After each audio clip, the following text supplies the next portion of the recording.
Can exercise really make our brains work better?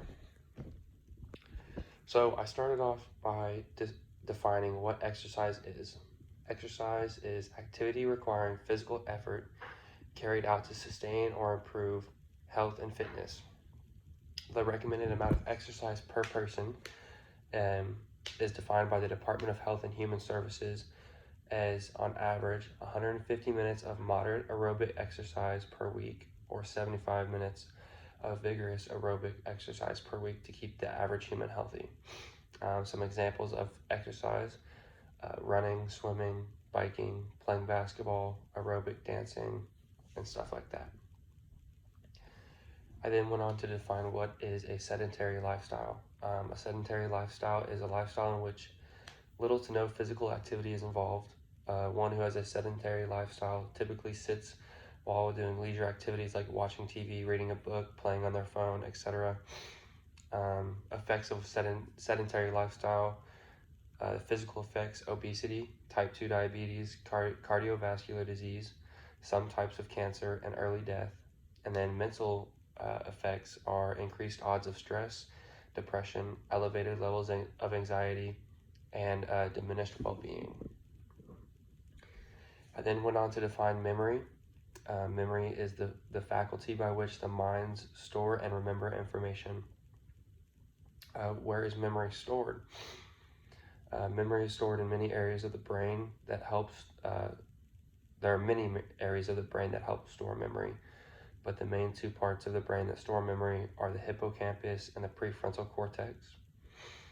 And then what affects our memory: hot flashes, a dysfunctional thyroid, lack of sleep, anxiety, depression, smoking, and a high-fat diet. What is the brain cortex? The brain cortex is commonly known as the cerebral cortex, which is a thin layer of brain matter that covers the outer layer of the cerebrum, and that thin layer of brain matter is typically 1.5 millimeters to 5 millimeters. What are neurotrophic factors? Neurotrophic factors are commonly known as NTF, are considered a family of biomolecules that support growth, survival, and the differentiation of both developing and mature neurons. Most of the biomolecules are peptides or small proteins. How does exercise affect our memory? Scientists say that as little as one moderate workout can improve our memory and brain function almost immediately. Also, studies add growing evidence that exercise can have rapid effects on our brain function, and they could help accumulate long-term improvements in our brain's operation. In experiments on animals, exercise increases the production of neurochemicals, and a number of newborn neurons in the mature brain help the function of the brain.